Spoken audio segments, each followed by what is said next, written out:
A reading from the book of the prophet Isaiah. The desert and the parched land will exult. The steppe will rejoice and bloom. They will bloom with abundant flowers and rejoice with joyful song. The glory of Lebanon will be given to them, the splendor of Carmel and Sharon. They will see the glory of the Lord, the splendor of our God. Strengthen the hands that are feeble. Make firm the knees that are weak. Say to those whose hearts are frightened, be strong, fear not. Here comes your God with vindication, with divine recompense. He comes to save you. Then will the eyes of the blind be opened, the ears of the deaf be cleared. Then will the lame leap like a stag. Then the tongue of the mute will sing. Those whom the Lord has ransomed will return and enter Zion singing, crowned with everlasting joy. They will meet with joy and gladness. Sorrow and mourning will flee. The word of the Lord.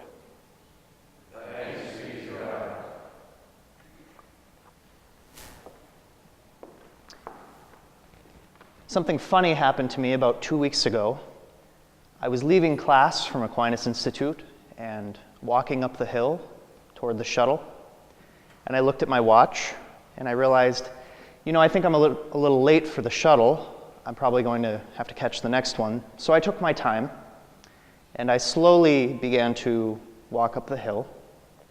And then as I reached the top of the hill and looked down, I saw what I thought was the shuttle. And so I began to run, try to catch the shuttle. But as it got closer, I realized that I was either really early or the shuttle was really late. And it ended up being the latter. The shuttle was late because the driver was outside trying to get the wheelchair ramp down and was having a heck of a time doing it. So anyways, I dutifully get on the shuttle and sit down. And it becomes apparent that we're not going anywhere anytime soon. This wheelchair ramp is not coming down. And there's this poor guy in the back in the wheelchair, and he has nowhere to go. So what happens? The next shuttle arrives. All of the students get up, they get off the bus, and they go and they get on the other shuttle. And I said to myself, Brent, you don't really have anywhere to go. Why don't you just stay here and talk to this kid? So I did. I went over and I sat down to him, sat down next to him anyways, and introduced myself and asked him his name. We'll call him Stephen.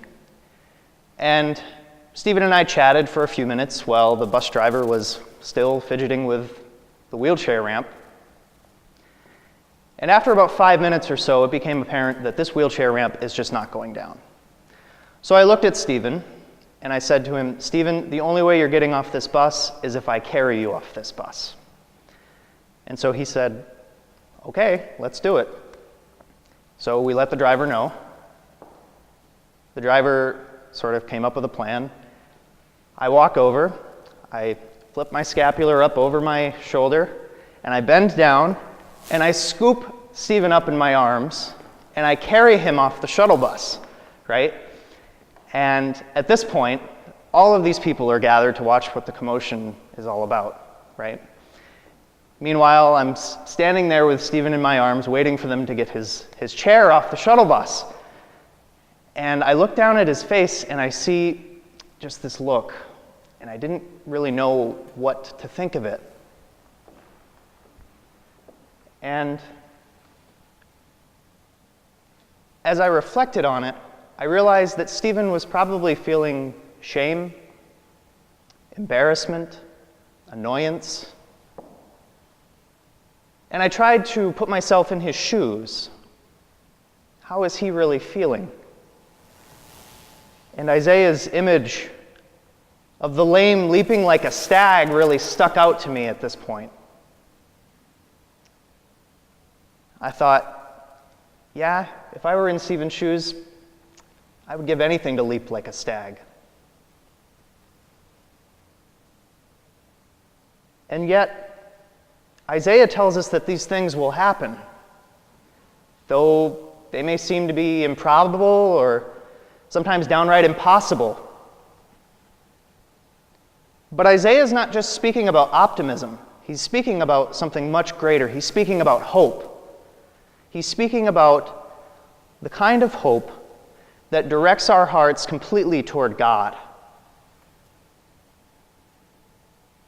And this hope, Isaiah tells us, when it comes, marvelous things are going to happen. The desert steppe will bloom, the blind will see, the deaf will hear, the lame will leap.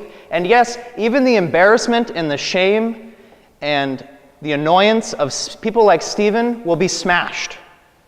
Because God came into this world in history to bring hope, to birth hope into the world. And St. Paul says that we don't hope in what we see, we hope in what we do not see. And as we enter into this third week of Advent, we're about halfway done, we're preparing to celebrate Christ's coming in history, but also his coming at the end of time. But what about right now? Where is that hope now? And so the question that I want us to reflect on is, am I a living witness to that hope? What keeps me from being that hope to others?